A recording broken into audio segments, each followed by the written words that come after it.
Rebirth of my crazy queen episode 3। पूरे room में शांति छाई हुई थी। अक ने वह को जबरदस्ती किस कर किया था, जिस वजह से वह गुस्सा थी, मगर आक्रांत की आंखों में देखते हुए वह रुक गई। वी के दोनों हाथ अक के सीने पर थे और अक के दोनों हाथ वी के अगल बगल थे। दोनों की आंखों में अलग अलग फीलिंग्स दिखाई दे रही थी। जहां अक की आंखों में शरारत बदला और कुछ मिस्टीरियस भाव थे, तो वही वी की आंखों में गुस्सा और चिढ़ थी। लेकिन कुछ वक्त के लिए दोनों एक दूसरे की आंखों में खो गए थे। दोनों का ही दिल जोर से धड़क रहा था, पर दोनों अपनी इस फीलिंग से अनजान थे। अक के हाथ धीरे से व की कमर पर कस गई। यह महसूस करते ही वी की पकड़ उसके कॉलर पर कस जाती है। अक धीरे धीरे व के चेहरे की तरफ बढ़ने लगता है। उसकी गर्म सांस जैसे ही वी के चेहरे पर पड़ी, अचानक ही वी अपने होश में आई। वी की आंखों में गुस्सा धधकने लगा। उसने एक झटके से अक को पलटकर अपने नीचे कर लिया और उसके ऊपर बैठकर उसके कॉलर को पकड़ते हुए बोली, अंडरस्को, तुम एल्फ लस्टी शार्क कहीं के, तुम्हारी हिम्मत कैसे हुई मुझे किस करने की? तुम्हें क्या लगता है तुम मुझे जेफ जबरदस्ती किस करोगे और मैं केफ कमजोर अबला नारी की तरह सब सह लूंगी? बिल्कुल भी नहीं, क्योंकि वीफ वॉल्केनो हर चीज का बदला लेती है, इसलिए अब मेरी बारी है। इतना कहते ही वी अक के दोनों गालों को पकड़ती है।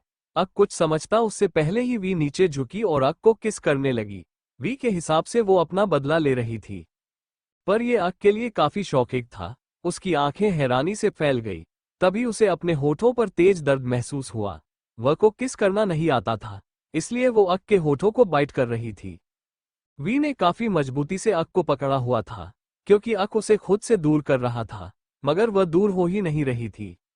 10 मिनट बाद वी अक के होठों को पूरी तरह काटने के बाद अपने चेहरे को उसके सामने करती है और फुल एटीट्यूड के साथ बोली, अंडरस्को, अगली बार से वीफ वोल्कानो के साथ कुछ भी करने से पहले 1000 बार सोच लेना, समझे एल्फ लस्टी शार्क? हम अक को सुनाने के बाद वी उसके ऊपर से उठने लगी, मगर अक उसकी कमर को पकड़कर खुद के ऊपर गिरा लेता है और उसे गालों को पकड़ते हुए तिरछा मुस्कुराकर बोला, अंडरस्को, क्या तुम्हें पता है तुमने अभी क्या किया है? वी मुंह बनाते हुए बोली, अंडरस्को, हाँ, तुमने मुझे किस किया है, इसलिए बदला लेने के लिए मैंने भी तुम्हें 10 मिनट तक किस किया, यानी 2 गुना, इसलिए अगली बार से ध्यान रखना। अक की मिस्टीरियस आंखों में एक चमक आ गई। उसने घूर के व को ऊपर से नीचे तक देखा, मगर तभी उसका फोन बजा। अक जेब से अपने फोन को निकाल कर देखता है तो स्क्रीन पर शो हो रहे नाम को देखकर उसकी आंखें कठोर हो गई। उसने ही कॉल रिसीव की। दूसरी तरफ से किसी के गुस्से भरी आवाज उसके कानों में पड़ी, अंडरस्को, यू एंग्री बॉय, तुम इस तरह मुझसे भाग नहीं सकते और ना ही अपनी उस घटिया बीवी को हमसे छुपा सकते हो। तुम्हारी हिम्मत कैसे हुई चोरी छुपे शादी करने की? याद रखना, हम उस लड़की को कभी भी अपने घर की बहू एक्सेप्ट नहीं करेंगे, क्योंकि मैंने पहले ही तुम्हारे लिए एक लड़की ही ढूंढ ली है। इसीलिए उस लड़की को छोड़ दो और उसे डाइवोर्स दे दो। उसे जितने पैसे चाहिए होंगे हम उसे इतने पैसे देंगे। ये सुनकर अक के चेहरे के भाव और भी ज्यादा कठोर हो जाते हैं।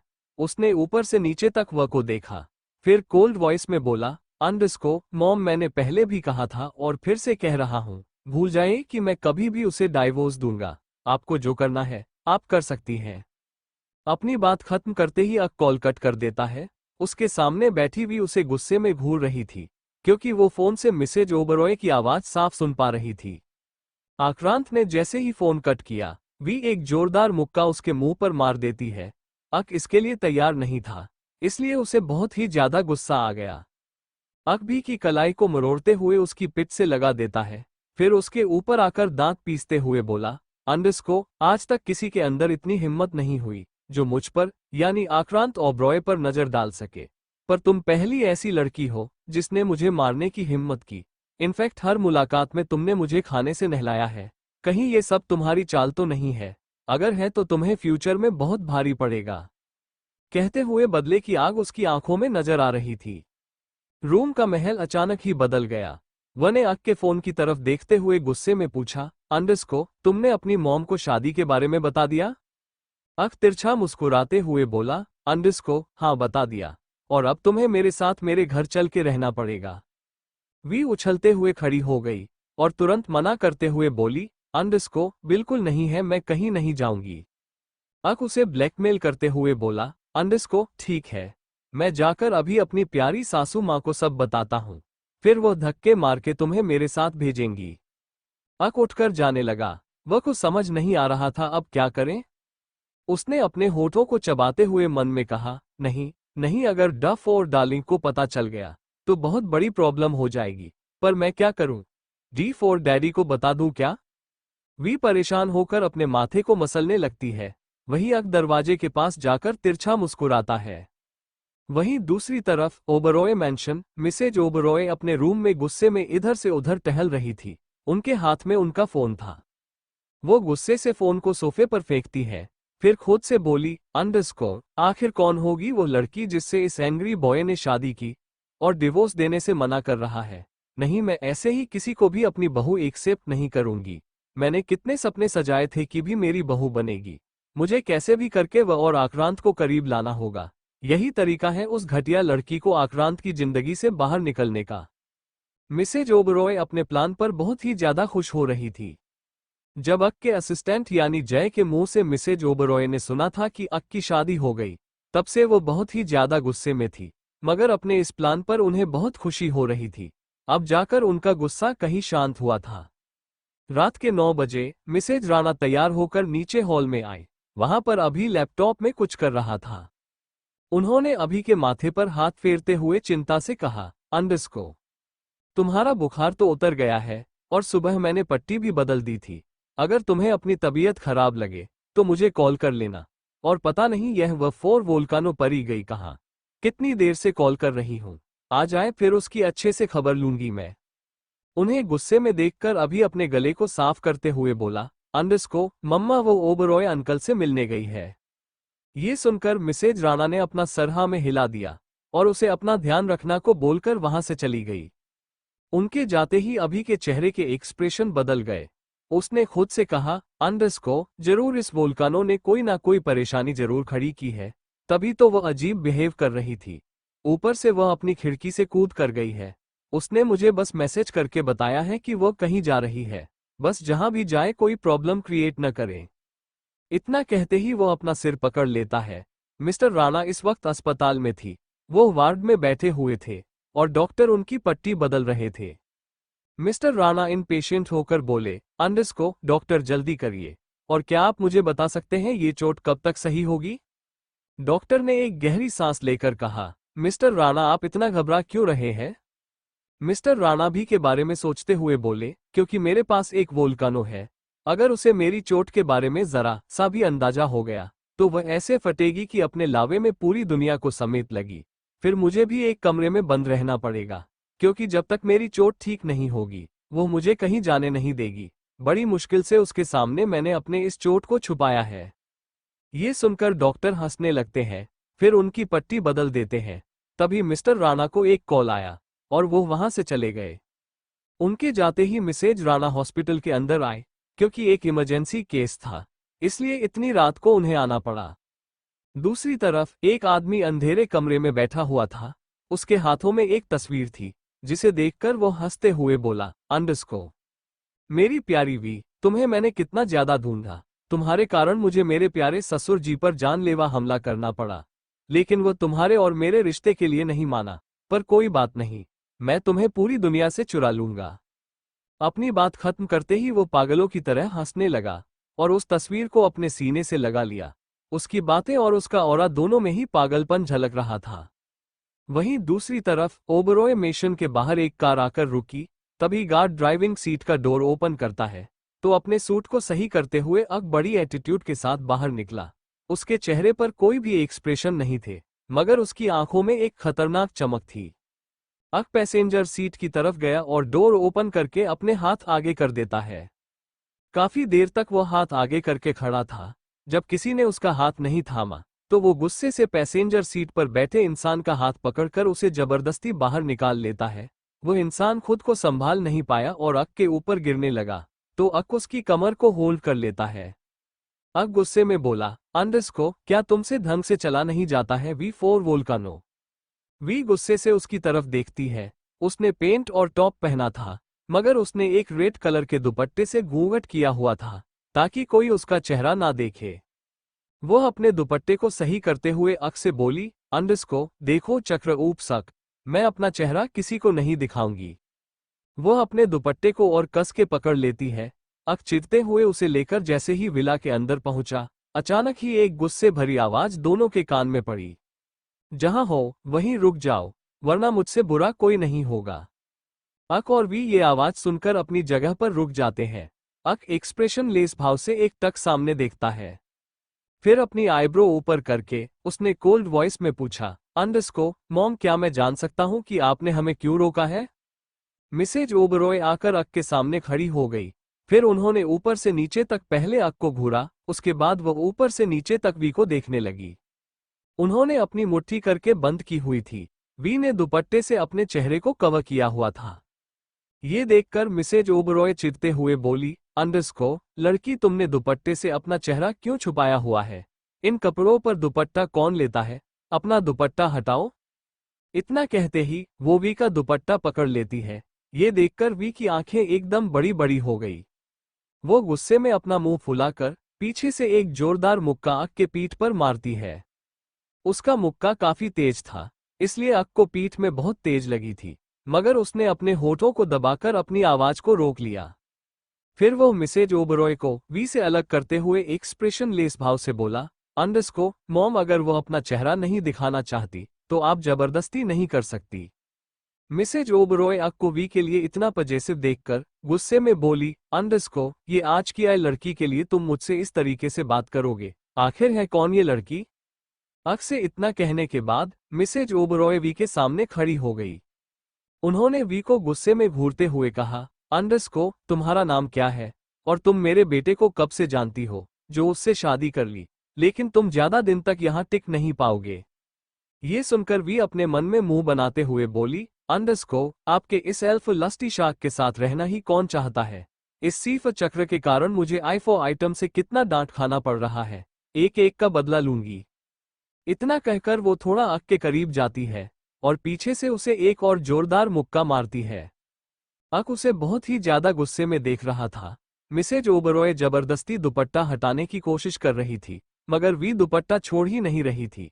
इसी खींचातानी में मिसेज ओबरॉय को जोरदार धक्का लगा और वो जमीन पर गिरने लगी, मगर अक जल्दी से आगे बढ़कर उन्हें पकड़ लेता है। मिसेज ओबरॉय काफी ज्यादा डर गई थी। अक ठीक से मिसेज ओबरॉय को संभालते हुए कोल्ड वॉइस में पूछता है, underscore are you okay mama? Mrs Oberoi गुस्से में वी को देखते हुए बोली, अंडरस्को ये कैसी पत्नी लाए हो जो तुम्हारी माँ को ही मारना चाहती है? क्या इसके मुंह में जुबान नहीं है जो ये इतनी देर से खड़ी है पर बोल नहीं रही? मिसेज ओबरॉय गुस्से से वी को देख रही थी। तभी कुछ सोचते हुए अक के होठों पर डेविल स्माइल आ गई। वही वी अपना सिर हाँ में हिला देता है। मिसेज ओबरॉय दांत पीसते हुए वी की हरकतों से इरिटेट होकर बोली, अंडरस्को यह क्या मुंडी हिला रही है? क्या तुम्हारे पास जुबान नहीं? अक वी के हाथ के कस के पड़कर तिरछा मुस्कुराते हुए जवाब देता है, अंडरस्को हाँ, क्योंकि ये गूंगी है और आगे मुझे कुछ नहीं सुनना। ये आज से यही रहेगी, वरना मैं भी घर छोड़कर चला जाऊंगा। इतना कहकर वो वी को जबरदस्ती रूम में लेकर चला गया। मिसेज ओबरॉय शॉक होकर अक बोली, अंडरस्को क्या ये लड़की गूंगी है? अब बस यही दिन देखना बाकी रह गया था। वो बहुत ही गुस्से में थी और हाल के सोफे पर बैठकर मिस्टर ओबरॉय के आने का इंतजार कर रही थी। वो कुछ देर बाद जैसे ही सोफे से उठी, अचानक उनका फोन बजा। फोन बजने की आवाज सुनकर मिसेज ओबरॉय जैसे ही गुस्से से स्क्रीन पर नाम देखती हैं, उनके होठों पर तिरछा मुस्कान आ जाती है। वो खुद से बोली, अंडरस्को अब आएगा असली मजा। मिसेज ओबरॉय जल्दी से कॉल उठा लेती है और शिकायत करते हुए बोली, अंडरस्को मॉम, आप प्लीज जल्दी से यहाँ पर आ जाइए। आपको पता है आपके लाडले अक ने एक गूंगी लड़की से शादी कर ली। आप ही हैं जो उससे छुटकारा पाने में मेरी मदद कर सकती हैं। वो लड़की बहुत शातिर है। दूसरी तरफ से कुछ कहा गया जिसे सुनकर मिसेज ओबरॉय की आंखों में चमक आ गई। वो खुशी से चिल्लाते हुए बोली, अंडरस्को ठीक है माँ, आप कल ही आ जाए सुबह, फिर उस लड़की की खैर नहीं। कॉल कट करते ही मिसी ओबरॉय बहुत खुश नजर आने लगी थी। फिर वो अपने रूम में चली गई। अक रूम में पहुंचते ही दरवाजा बंद कर देता है। वो एकदम से वी को दीवार से सटाकर उसके बेहद करीब चला गया। ये सब इतनी जल्दी हुआ कि वी कुछ रिएक्ट नहीं कर पाए। वी जैसे ही अपना चेहरा ऊपर करती है, अचानक ही उसके होंठ अक के होठों से टकरा गए और एक ऑकवर्ड सिचुएशन पैदा हो गई। अक तिरछा मुस्कुराकर वी के कमर को कस के पकड़कर उसे खुद के और करीब कर लेता है। फिर वी के होठों को सहलाते हुए अपनी मैग्नेटिक वॉइस में बोला, underscore you little wifey oops volcano wifey I like your fire lips and taste also. कहकर वो एक आंख मार देता है, पर वो जानबूझकर अपना हाथ वी के कमर पर फिराते हुए उसके पीठ पर फिराने लगता है। उसकी इस हरकत से वी के हार्मोन्स में कुछ चेंज होने लगे जिसे वी समझ नहीं पा रही थी, पर हालत तो अक की भी खराब हो रही थी, क्योंकि वो भी पहली बार किसी लड़की के इतना करीब था। वी अक की गहरी आंखों में जैसे ही देखती है वो कहीं खो जाती है। अक का टच उसे हिप्नोटाइज कर रहा था। ऐसा लग रहा था जैसे वी अक के जाल में फंस रही हो। अक की आंखों में एक डेविल चमक थी। अक वी के टॉप को थोड़ा सा कंधे से नीचे करके उसकी गोरी गर्दन को देखने लगा, जो उसे अपनी तरफ खींच रही थी। अक वी के गर्दन पर धीरे से अपने दहकते होठों को रख देता है। एक नए एहसास ने अक और वह दोनों को घेर लिया। अक इससे ज्यादा चाहता था। उसकी आंखों में डिजायर दिखने लगा। वो वी के गर्दन को किस करते हुए उसे कसके जकड़ लेता है। अक किस करते हुए लो वॉइस में बोला, underscore baby you are very soft. कहते ही उसके हाथ अपने आप ही वी के टॉप के अंदर चले गए। वी अक के गर्म होठों को गर्दन पर महसूस करते ही अपनी आंखें बंद कर लेती है। अक अब वी के लिप्स को सक करने लगा। उसके होठों ने वी के होठों को आपस में उलझा लिया। दोनों आगे बढ़ते कि अचानक से अक का फोन बजा।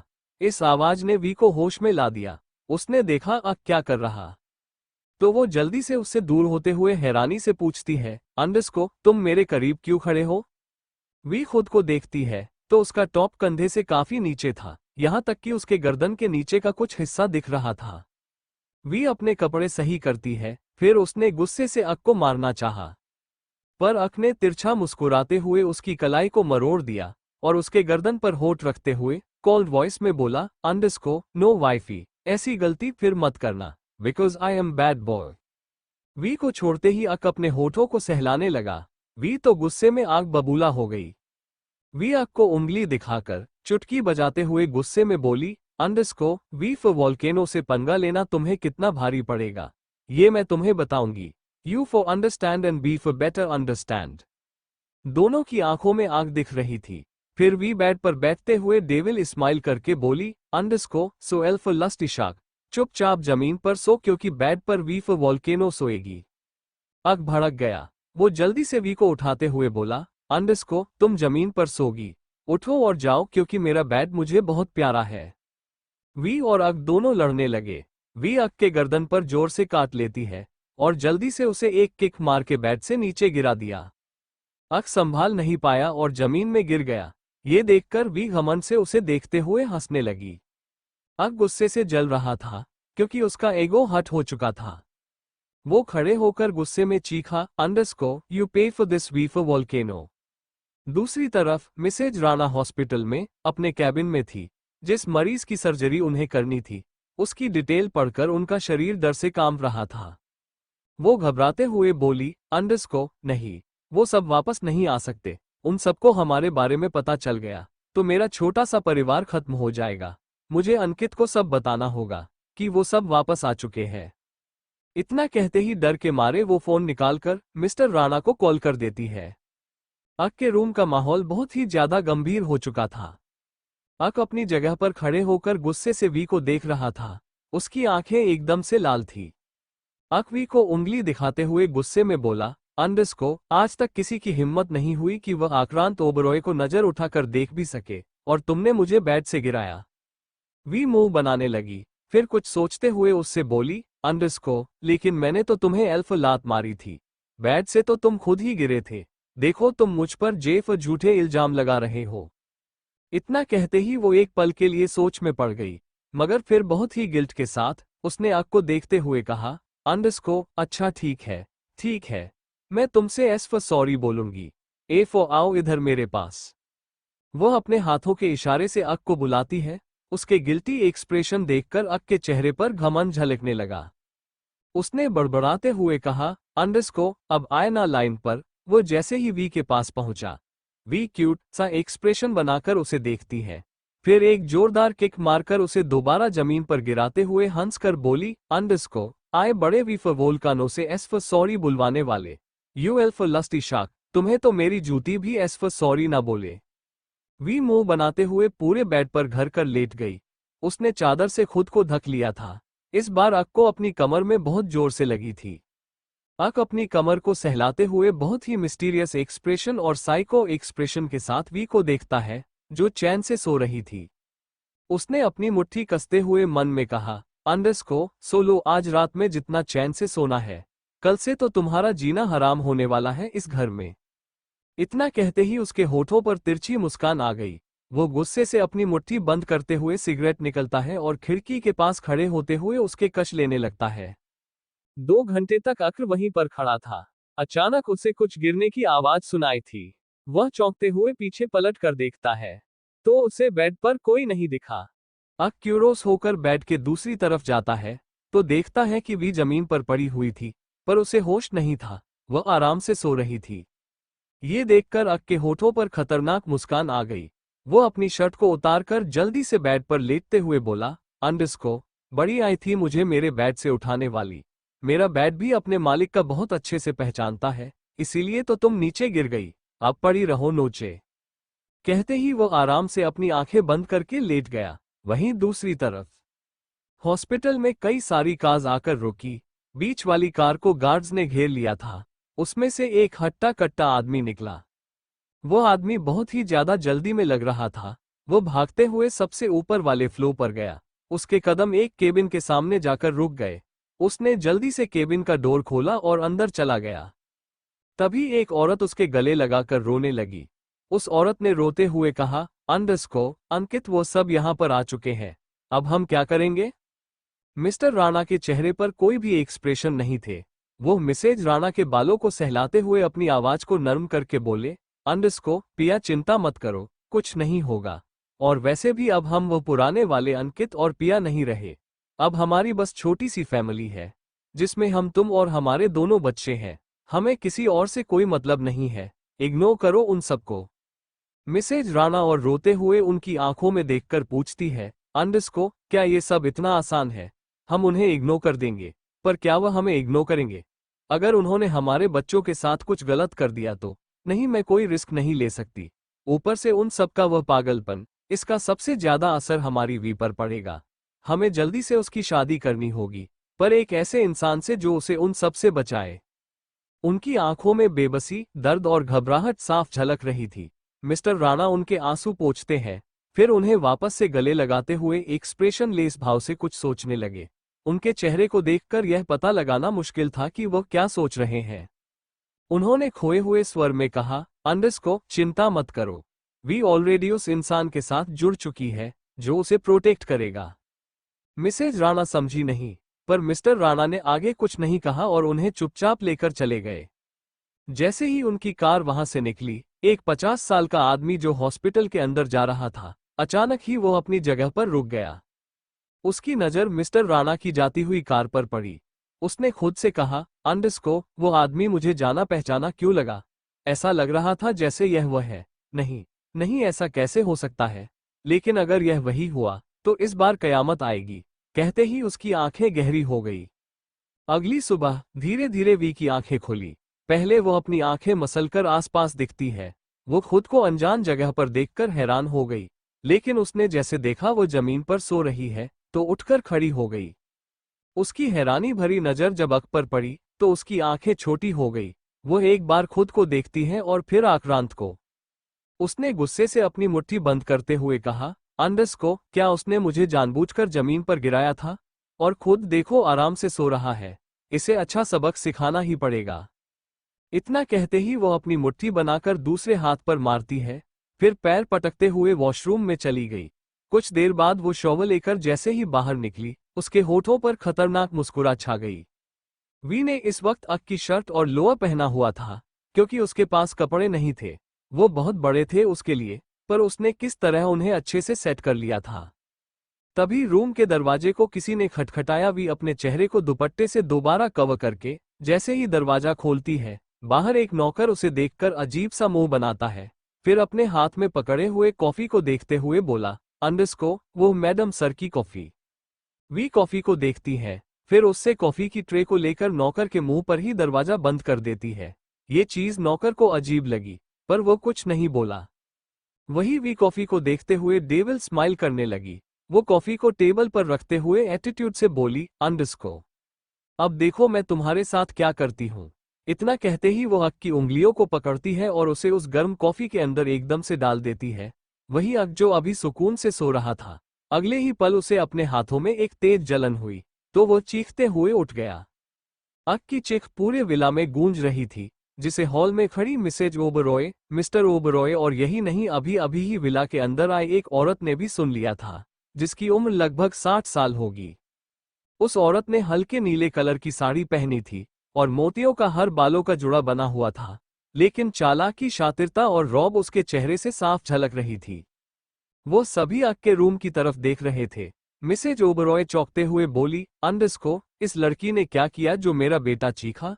इसे तो मैं मेरे बेटे की जिंदगी से निकाल कर रहूंगी। वो गुस्से से अपने पैर पटक देती है। तभी उनके पीछे खड़ी औरत शातिर मुस्कान के साथ बोली, अंडस्को, चिंता मत करो बहू, हम मिलकर उस लड़की को सबक सिखाएंगे। मिस्टर ओबरॉय ये सब देखकर अपना सर पकड़ लेते हैं। उन्होंने मन में कहा, अंडस्को, इन्हें पता भी नहीं है कि ये जिसे निकालने की बात कर रही वो है कौन। अच्छा हुआ मुझे मिस्टर राणा ने पहले ही सब बता दिया था, कहकर वो गहरी सांस लेते हैं। वही रूम में अक नींद से जाग चुका था। उसकी सारी नींद फूल हो चुकी थी। वो अपने जली हुई उंगली को देखकर वी की कलाई में पकड़ते हुए बोला, अंडस्को, यह क्या हरकत है? तुमने मुझे क्यों जलाया? और ये तुमने मेरे कपड़े क्यों पहने? जल्दी उतारो इन्हें, कहकर वो शर्ट की कॉलर को पकड़ लेता है। वी उसके इस तरह कॉलर पकड़ लेने से जल्दी से उसके हाथों पकड़ लेती है। वो अक को खुद से दूर कर रही थी और अक जबरदस्ती शर्ट को उतार रहा था। इसी खींचातानी में एक बार फिर से वी का पैर फिसला। अक भी खुद को संभाल नहीं पाया और दोनों ही धड़ाम से जमीन पर गिर गए। इस बार वी की कमरे में बहुत जोर से लगी थी। इस बार उसकी चीख पूरे विला में गूंजने लगी। नीचे खड़े तीनों लोग के दिमाग में कुछ और ही चल रहा था। मिसेज ओबरॉय उस औरत का हाथ पकड़कर घबराते हुए बोली, अंडस्को, मॉम, ये लोग आखिर रूम में कर क्या रहे हैं? एक के बाद एक चीखें सुनाई दे रही है। मिसेज ओबरॉय की मॉम यानी रुक्मणी जी के चेहरे के भाव कठोर हो गए। वो अक के रूम की तरफ देखते हुए मुंह बनाकर बोली, अंडस्को, वो लड़की जरूर हमारे पोते को फंसा रही है, लेकिन अब हम आ गए हैं, छोड़ेंगे नहीं उसको। ऐसा सबक सिखाएंगे कि उल्टे पैर यहां से भागेगी। बहू, मेरी बात सुनो। इतना कहते ही रुक्मणी जी मिसेज ओबरॉय को देखती है और फिर तिरछा मुस्कुरा कर बोली, अंडस्को, अब शादी हो ही गई है तो उसकी रस्में भी कर लेते हैं। आज किचन में कुछ नहीं बनेगा, क्योंकि घर की नई नवेली बहू सबके लिए खाना बनाएगी। जाओ और उसे बुलाकर लाओ। मिसेज ओबरॉय कुछ कहना चाहती थी, मगर रुक्मणी जी ने उन्हें अपना हाथ दिखा दिया। कुछ देर बाद वी अक के ही कपड़े पहनकर नीचे आए। उसने अपने चेहरे को दुपट्टे से ढका था। वो अपनी एक हाथ से अपनी कमर को सहला रही थी। सोफे पर रुक्मणी जी, मिसेज ओबरॉय और मिस्टर ओबरॉय बैठे हुए थे। उसे कमर सहलाते हुए देखकर रुक्मणी जी और मिसेज ओबरॉय के दिमाग में उल्टी सीधी बातें चलने लगी। मिसेज ओबरॉय मन में बोली, अंडस्को, ये लड़की इतनी आगे बढ़ गई, क्या अक और इसके बीच रात में कुछ हुआ है? वो ऊपर से नीचे तक वी को देखने लगी। उन्हें तो यही लग रहा था कि जरूर रूम में कुछ हुआ था। वी ने किसी को नहीं देखा। वो खुद में बड़बड़ाते हुए जाने लगी, अंडस्को, इस एल्फ लस्टी शाक को मैं छोड़ूंगी नहीं। बस जल्दी से घर पहुंच जाऊं, फिर अच्छे से उस रात की तरह इसे दोबारा सबक सिखाऊंगी मैं। बीफ बड़ा आया मुझे नीचे सुलाने वाला। वी को इस तरह बाहर जाते हुए देखकर रुक्मणी जी अपनी कठोर आवाज से बोली, अंडस्को, रुक जाओ, कहाँ जा रही हो भी? एक पल के लिए वी गुस्से से जवाब देने वाली थी, मगर तभी उसे याद आया वो तो गूंगी है, इसीलिए चुपचाप मुड़कर उनकी तरफ देखने लगी। रुक्मणी जी वी के कपड़ों को देखकर खड़ी हो गई, फिर कठोरा आवाज में बोली, अंडस्को, हमारे घर की बहुएं ऐसे कपड़े नहीं पहनती। खैर छोड़ो, आज तुम्हारा इस घर में पहला दिन है, तो जाओ और जाकर कुछ मीठा बनाओ। एक पल के लिए तो वी चीखने वाली थी, मगर फिर अपने आवाज को दबाकर मन में बोली, अंडस्को, क्या मैं केफ खाना बनाऊं? अगर इतनी भूख लगी है तो जेफ जाकर खुद बना ले, मैं क्यों बनाऊं? वही मिस्टर ओबरॉय ये सुनकर शौक होकर मन में बोले, अंडस्को, जिस लड़की को गर्म पानी और उबलते पानी में फर्क ना पता हो, वो खाना कैसे बनाएगी? वह अपने माथे को सहलाते हैं। तो उन्हें अक्र आते हुए दिखा। अक्र ने भी रुक्मणी जी की बात सुन ली थी। अब वह तिरछा मुस्कुराते हुए मन में बोला, अंडरस्को, अब क्या करोगी वीफा वोल्कानो? आज से तुम्हारी उल्टी गिनती शुरू हो चुकी है। अक और वी एक दूसरे की तरफ देख रहे थे। अक के होठों पर जहरीली मुस्कान थी, वही वी बहुत ज्यादा गुस्से में थी। वी रुक्मणी जी की बात सुनकर हैरान थी, लेकिन अक बहुत ही ज्यादा खुश नजर आ रहा था। अक के चेहरे के भाव से ही पता चल रहा था कि वह वी को परेशान देखकर बहुत ज्यादा खुश था। रुक्मणी जी बहुत ही घमंड के साथ वी को देख रही थी। वी खुद से बोली, अंडरस्को, ये सीफ चक्र कुछ ज्यादा ही उछल रहा है। इसे सबक सिखाना पड़ेगा। अगर यह नहीं होता तो अब तक मैं घर पर आराम से सो रही होती। एल्फ, लेकिन कोई बात नहीं, इसने खुद मुझे यानी वीफ वोल्कानो को अपनी जिंदगी में शामिल किया है, तो मेरी आग में इसे जलना तो पड़ेगा ही। कहते ही उसके होठों पर मुस्कान आ गई। वो अदा के साथ अपने बालों को झटकते हुए रुक्मणी जी से बोली, अंडरस्को, मैं। पर तभी वी को याद आया कि वो गूंगी है, इसलिए वो मुंह बंद करके खड़ी हो गई और जोरों से अपना सर हाँ में हिलाते हुए किचन में भाग गई। ये देखकर मिस्टर ओबरॉय और अक के चेहरे के भाव बदल गए। मिस्टर ओबरॉय खुद में बड़बड़ाए, अंडरस्को, यह क्या देख लिया मैंने कि वी सच में किचन में खाना बनाने जा रही। रुक्मणी जी और मिसेज ओबरॉय के चेहरे पर शैतानी मुस्कुराहट थी। दोनों एक दूसरे को देखकर फिर किचन की तरफ देखने लगती है। वी किचन में जाती है तो वहां पर दो नौकर काम कर रहे थे। उसने अपने चेहरे को दुपट्टे से छुपाया हुआ था। वी उन नौकरों को देखकर उन्हें बाहर जाने का इशारा करती है, लेकिन वो नौकर उसके इशारे को समझ नहीं पा रहे थे। उन सभी ने एक दूसरे को उलझन में देखा तो वी गुस्से से एक बर्तन को जोर से पटक कर उनके ऊपर मार देती है। बेचारे नौकर डरकर वहां से भाग गए। मगर इतनी तेज आवाज सुनकर बाहर मौजूद लोग क्यूरियस होकर देखने लगते हैं। उन्होंने जैसे ही नौकरों को बाहर की तरफ भागते हुए देखा तो रुक्मणी जी ने मुंह बनाकर बोली, अंडरस्को, कैसी बहू है? खैर मैं भी तो देखूं जरा हमारा पोता कितनी सर्वगुण संपन्न बहू लेकर आया है। ये कहते वक्त उनकी गुस्से भरी नजर अक पर थी, पर अक उन्हें इग्नोर करते हुए आराम से बैठकर न्यूज़पेपर पढ़ने लगा, लेकिन उसकी नजर बार बार किचन की तरफ जा रही थी। किचन के अंदर वी जल्दी से एक भगोना गैस पर चढ़ा देती है। फिर उसने खुद से कहा, अंडरस्को, आज ऐसी के फकीर बनाऊंगी सब उंगलियां चाटते रह जाएंगे। आज चलेगा वीफ वोल्कानो के हेच हाथों का जादू। वी शरारती मुस्कुराहट के साथ उस भगोने को घूरती रहती है। 4 मिनट ऐसे ही बीत जाते हैं। उसके बाद वो उसमें फ्रिज से फटा हुआ दूध निकालकर डाल देती है। वी दूध को देखते हुए बोली, अंडरस्को, यह इतना अजीब क्यों है? मुझे क्या? वो फटा हुआ दूध उसमें डालकर उसे 10 मिनट तक देखती है, पर गैस ऑन नहीं करती। फिर उसने अपनी आंखें रोल करते हुए सोचकर कहा, अंडरस्को, डी फॉर डैडी ने तो एक बार आर फॉर राइस डाला था। राइस का डिब्बा कहाँ है? वो इधर उधर करके चावल ढूंढने लगी, मगर तभी एक डिब्बे को देखकर वो खुश होकर बोली, अंडरस्को, ये रहा, मिल गया। कहकर वो ढेर सारा साबूदाना उस फटे हुए दूध में डाल देती है। यहाँ भी बहुत ही यूनिक चीज डालकर खीर बना रही थी। वहीं दूसरी तरफ अस्पताल के एक वार्ड के अंदर एक 60 साल की औरत बेड पर लेटी हुई थी। वो थोड़ी बीमार लग रही थी। उसके शरीर में ग्लूकोज चढ़ाया गया था। उस औरत के सफेद बाल बहुत लंबे थे, पर उसके चेहरे पर तेज और घमंड झलक रहा था। उसके बगल में एक 40 से 45 साल का आदमी खड़ा था। उसका चेहरे पर थोड़ा टेंशन नजर आ रहा था। तभी उस औरत ने उस आदमी से कहा, अंडरस्को, तुम ये क्या कह रहे हो सुरेश? ऐसा कैसे हो सकता है? वो आदमी, जिसका नाम सुरेश था, वो परेशान होकर बोलता है, अंडरस्को, माँ मैं सच कह रहा हूँ, मैंने उसे यहाँ पर देखा, वो जरूर वही था। ये सुनकर उस बूढ़ी औरत के चेहरे पर चमक आ गई। फिर शातिर मुस्कुराहट के साथ उसने हंसते हुए कहा, अंडरस्को, अगर ऐसी बात है तो ये बहुत अच्छा है। क्या उनके बच्चे भी हैं? सुरेश ने अपना सरनामे हिलाते हुए जवाब दिया, अंडरस्को, पता नहीं, लेकिन मैं बहुत जल्द पता कर लूंगा। बूढ़ी औरत उम्मीद से सुरेश को देखते हुए बोली, अंडरस्को, हाँ जल्दी पता करो। अगर उसकी कोई बेटी हुई तो ये बहुत अच्छा होगा। फिर तो वह होगा जो हम चाहते हैं, लेकिन याद रहे वो शादीशुदा नहीं होनी चाहिए। फिर हमें हमारे मकसद में पूरा होने से कोई नहीं रोक पाएगा। कहते ही वो दोनों ठहाके मारकर हंसने लगते हैं, मगर अगली ही पल वो बूढ़ी औरत अपने सीने पर हाथ रखकर खांसने लगी। उसका पूरा चेहरा खंसते खांसते पीला पड़ चुका था। फिर सुरेश उन्हें आराम करने को बोलकर वहां से चला गया। वो रिसेप्शन पर जाकर कुछ पता करने की कोशिश कर रहा था, जो उसे पता नहीं चला तो वो गुस्से में हॉस्पिटल से बाहर चला गया। दूसरी तरफ ओबरॉय मैंशन में अब तक वी ने अपनी प्यारी खीर तैयार कर ली थी। वो बड़े ही अदा के साथ खीर का बाउल लेकर चलते हुए आ रही थी। रुक्मणी जी, मिस्टर ओबरॉय और मिसेज ओबरॉय डाइनिंग टेबल पर बैठे थे, लेकिन अक अभी भी सोफे पर था।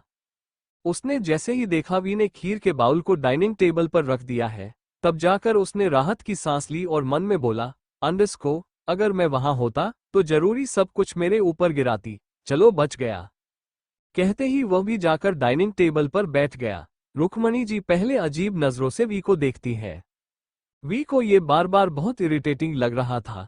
वो गुस्से से मन में कहती है, अंडस को, ये बुढ़िया बार बार मेरे जैसे एच फॉर हॉट को क्यों घूर रही है। एच फॉर हाय मेरी ब्यूटी को नजर न लगे। वी पीठ करके खड़ी हो गई। रुक्मणी जी हैरानी से बोली, अंडस को, यह क्या है। वो अपनी आंखें बड़ी बड़ी करके उस खीर को देख रही थी। मिसेज ओबरॉय भी खीर को देखती है, उनका मुंह भी बन गया। मिसेज ओबरॉय वी को गुस्से में देखते हुए बोली, अंडस को, ये लाल कलर की खीर क्यों है, और इसमें चावल है ही नहीं। ये दूध इतना अजीब क्यों है। हे भगवान, इसमें बैगन कौन डालता है। वो जल्दी से डाइनिंग टेबल से दूर खड़ी हो गई, क्योंकि उसे देखकर ही उन्हें वॉमिटिंग हो रही थी। अक अपनी भौहें सिकोड़ लेता है। उसने झांक कर उस खीर को देखा तो बिल्कुल ठंडी थी। उसमें फटा हुआ दूध, बैगन, गोभी, साबूदाना, हर तरह के मसाले और पता नहीं क्या क्या पड़ा था। रुक्मणी जी अपना हाथ टेबल पर मरते हुए खड़ी हो गई और वी को उंगली दिखाते हुए बोली, अंडस को, इस लड़की को तो कुछ नहीं आता। इसे तुम खीर कहती हो। इसे तो कोई जानवर भी ना खाए, जानवर भी इसे खाकर मर जाए, और तुम ये हमें खिलाना चाहती हो। ये सुनकर वी का पारा हाई हो गया। वो अपने मुट्ठी कसते हुए मन में बोली, अंडस को, पहली बार जिंदगी में वी वोल्कानो ने कुछ बनाया है, और यह मेरी बेइज्जती कर रही, अभी बताती हूँ। वो गुस्से से 4 कटोरी निकालती है और उसमें अपनी बनाई हुई खीर डालकर जबरदस्ती रुक्मणी जी को टेबल पर बैठाकर उनके मुंह को खोलकर ढेर सारा खीर उनके मुंह में भर देती है। रुक्मणी जी हैरान थी, उन्हें उल्टी जैसा फील हो रहा था। वो कुछ बोलना चाहती थी, मगर वी उन्हें जबरदस्ती गुस्से में आधी खीर पिला देती है। रुक्मणी जी गुस्से में उठने वाली थी, तभी वी चाकू उठाकर उनके गले पर रख देती है और उंगली दिखाकर पीने का इशारा करती है। रुक्मणी जी बहुत डर गई थी। मिसेज ओबरॉय चाकू देखकर डर गई। वो अक के पीछे छिपते हुए घबराकर वाली, अंडस को, अक रोको इस पागल लड़की को, वरना ये हम सबको जान से मार देगी। वी गुस्से से खीर खाने का इशारा करती है। वो चाकू लेकर डाइनिंग टेबल पर पटकने लगी, पर मिसेज ओबरॉय जैसे ही भागने को हुई, वी ने उनका हाथ पकड़ा और उन्हें भी जबरदस्ती खीर पिलाकर गुस्से में कटोरी पटक दी। मिसेज ओबरॉय बहुत घबरा गई थी। अक एक्सप्रेशन लेस भाव से वी को देख रहा था। मिस्टर ओबरॉय तो चुपचाप बैठकर खीर खा लेते हैं, पर उन्हें भी बहुत उल्टी जैसा फील हो रहा था। वी गुस्से से अक के जेब से पेन निकालती है और टिश्यू पेपर पर कुछ लिखकर मिसेज ओबरॉय की तरफ कर दी। मिसेज ओबरॉय डरते हुए उस नोट को पढ़ती है। उसमें लिखा था, अंडस को, अगर अगली बार एम मुझसे उलझने की कोशिश की तो एक एक का एम मुंह तोड़ दूंगी, और अगली बार मेरे खाने को गंदा मत कहिएगा। वी जा चुकी थी, उसके पीछे पीछे अक भी चला जाता है। पूरा ओबरॉय विला दहशत में था। अक वी को जबरदस्ती कार में बैठाकर ड्राइवर को कार स्टार्ट करने का इशारा करता है। वी अक को देखकर मुंह बनाते हुए बोली, अंडस को, तुम्हारे कारण मुझे केफ खाना बनाना पड़ा।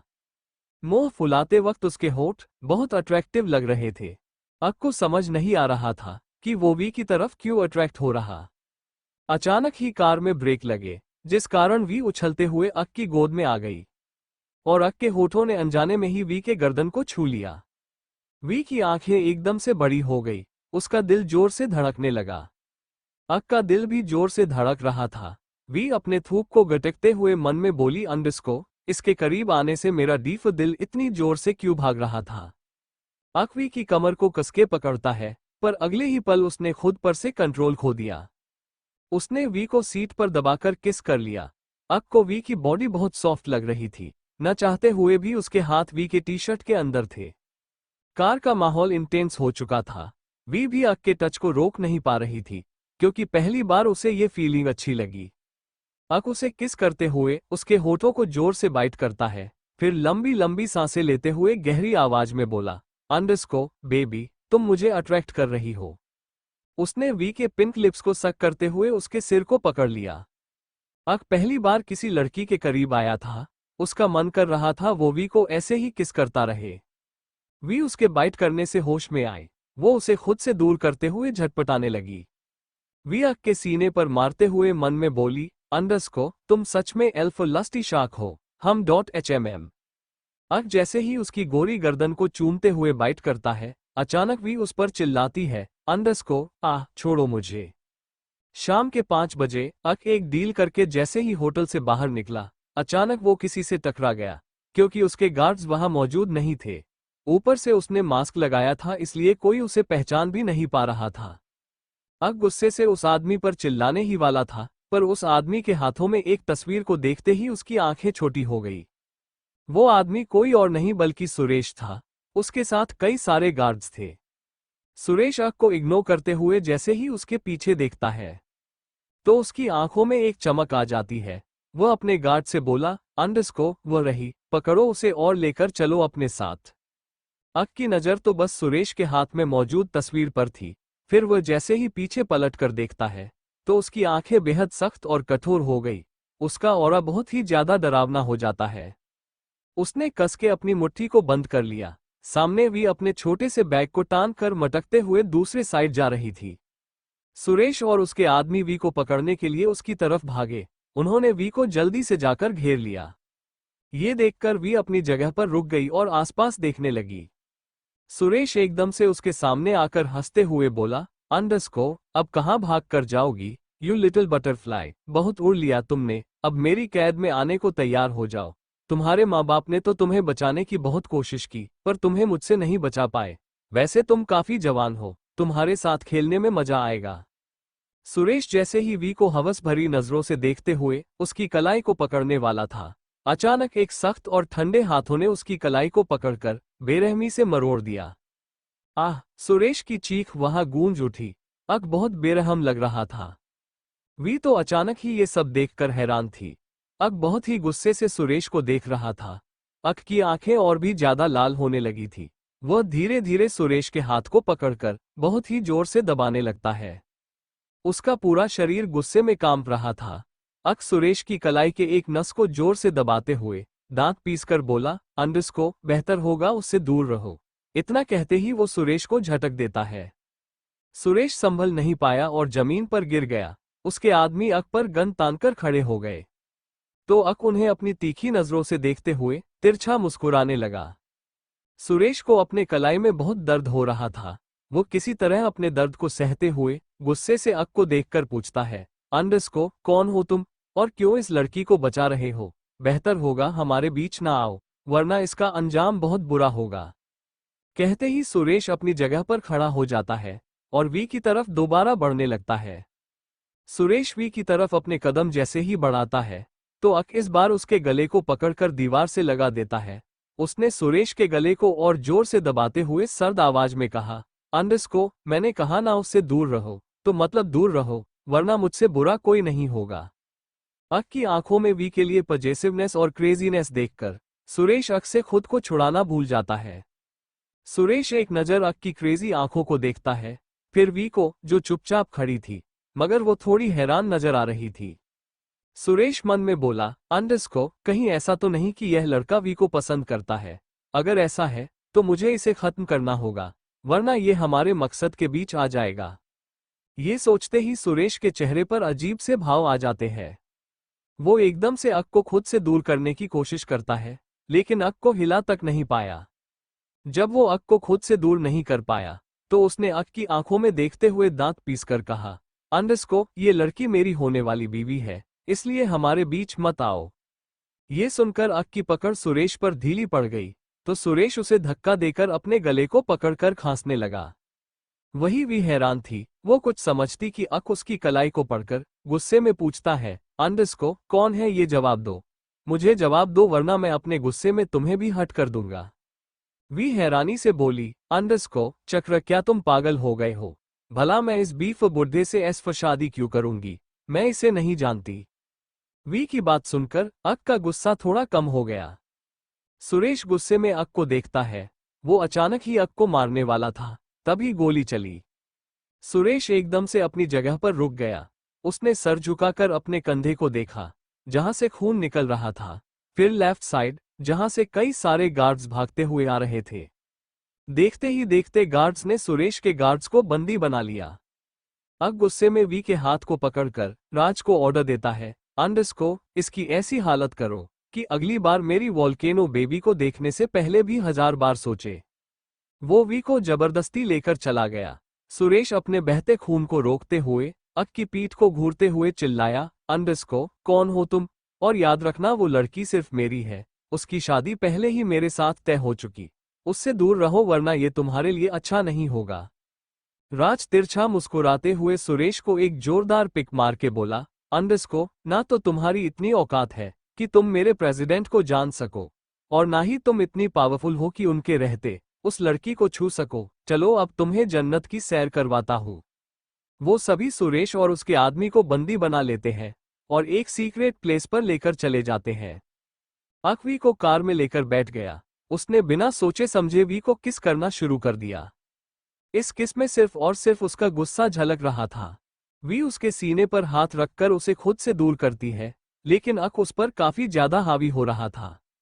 10 मिनट बाद जब उसे लगा वी को सांस नहीं आ रही, तो वो उसके होठों को छोड़ता है। वो उसके लिप्स को जोर से बाइट करके गुस्से में बोला, अंडस को, कौन था वो आदमी और वो तुम पर क्यों हक जाता रहा था? कान खोल कर सुन लो, जिस वक्त मैंने तुम्हारे मांग में सिंदूर भरा था, तुम्हारी पूरी जिंदगी सिर्फ आक्रांत ओबरॉय की हो गई थी।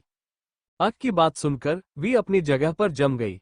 उसकी आंखें हैरानी से बड़ी हो गई थी। उसने अक की गहरी आंखों में देखते हुए पूछा, अंडस को, क्या तुम पीफ पागल हो गए हो? अक अपना पूरा भर वी के ऊपर डालते हुए उसके होठों को एक बार और चूम कर कॉल्ड वॉइस में बोला, अंडस को, yes I am totally mad. इसलिए कभी किसी मर्द के करीब मत जाना वरना मुझे भी नहीं पता मैं क्या कर दूंगा। उसके हाथ धीरे धीरे वी की बॉडी पर मूव कर रहे थे, जिससे वी अपने थूक को घटक लेती है। उसे अपनी बॉडी में अजीब सी हलचल महसूस हो रही थी। उसे लग रहा था उसका खून उल्टी दिशा में भाग रहा है। अक अपने हाथ को अचानक ही वी के सीने पर रेंगता है, जिसके एहसास से वी के रोंगटे खड़े हो गए। वी नर्वस होकर बोली, अंडस को, क्या कर रहे हो तुम? अक उसके लाल पड़े चेहरे को देखकर तिरछा मुस्कुराया, फिर बेरहमी से उसके गर्दन पर काटते हुए कान में लो वॉइस में बोला, अंडस को, बेबी, क्या तुम इतनी न समझ हो कि तुम्हें नहीं पता मैं क्या कर रहा हूँ? क्या ये तुम्हें अच्छा लग रहा स्माइल विद हॉर्न्स? इतना कहते ही वह अपने हाथ को उसके गर्दन से नीचे तक रेंगने लगा। वी का चेहरा लाल पड़ गया, पर अक ने उसके हाथ को इतने अच्छे से लॉक किया था कि वी खुद को छुड़ा नहीं पा रही थी। वो जोरदार किक जैसे ही उसे मारने वाली थी। अक गुस्से से उसे किस करने लगा। अक अपनी पूरी ताकत लगाकर उसे किस कर रहा था और वी भी अपनी पूरी ताकत लगाकर उसे खुद से दूर कर रही थी। हम किस के कारण ड्राइवर को ड्राइव करने में बहुत परेशानी हो रही थी, क्योंकि पूरी कार हिल रही थी। वहीं दूसरी तरफ मिस्टर राणा अपने ऑफिस के कैबिन में बैठे थे। वो बहुत परेशान नजर आ रहे थे। ठीक उसी वक्त उनके कैबिन का डोर ओपन हुआ और एक आदमी केबिन के अंदर आया। उसने देखा मिस्टर राणा अपने ख्यालों में गुम है, तो वो जाकर उनके सामने चुटकी बजाकर हंसते हुए पूछते हैं, अंडस को, क्या हुआ अंकित? तुम तो अपनी ही दुनिया में गुम हो मुझे बुलाकर। उनकी आवाज सुनकर मिस्टर राणा अपने होश में आए। फिर उनको देखते हुए मुंह बनाकर बोले, अंडस को, संजय, आज भी तुम्हारी आदत नहीं बदली। तुम आज भी बिना नॉक किए मेरे केबिन में आते हो। खैर, मैंने तुम्हें बहुत जरूरी काम से बुलाया है। उन लोगों को वी के बारे में पता चल गया। इतना कहते ही मिस्टर राणा काफी सीरियस हो गए। उनकी बात सुनकर मिस्टर ओबरॉय भी बहुत सीरियस हो जाते हैं। दोनों के ही चेहरे पर टेंशन नजर आ रहा था। मिस्टर राणा अपने सर को मसलकर बोले, अंडस को, अब क्या करें? कैसे हम वी को प्रोटेक्ट करें? मिस्टर ओबरॉय काफी देर तक कुछ सोचते हैं, पर कुछ अचानक ही उनके होठों पर इविल मुस्कान आ गई।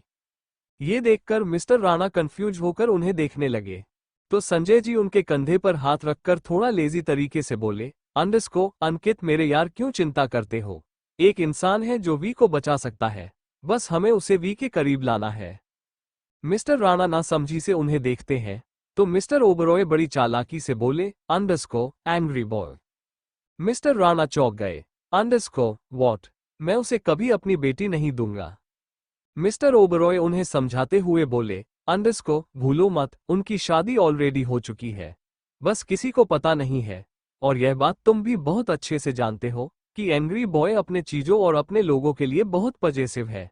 अगर एक बार उसे वी से प्यार हो गया तो वो उसके लिए हर हद को पार करेगा। इनफैक्ट उसके रहते कोई वी को छू भी नहीं पाएगा। मिस्टर राणा कुछ कहना चाहते थे, लेकिन मिस्टर ओबरॉय उन्हें बीच में रोकते हुए आगे बोले, अंडस को अंकित, क्या तुम्हें वी की फिक्र नहीं है? अगर है तो उसे एंग्री बॉय के हवाले कर दो। मिस्टर राणा एक गहरी सांस लेकर बोले, अंडस को ठीक है, लेकिन वी कभी भी तुम्हारे एंग्री बॉय के साथ नहीं रहेगी। और क्या उस एंग्री बॉय को भी पसंद है? मिस्टर ओबरॉय हंसते हुए जवाब देते हैं, अंडस को नहीं पसंद है तो हम करवाएंगे। हमें कुछ ऐसा करना है जिससे एंग्री बॉय वी के करीब चला जाए। हमें उसे वी की आदत डालनी है और वी के लिए पजेसिव बनाना है, और मुझे पता है मुझे क्या करना है। कहते ही उनके होठों पर शैतानी मुस्कुराहट आ गई। वहीं मिस्टर राणा कंफ्यूज होकर उन्हें देखते हैं।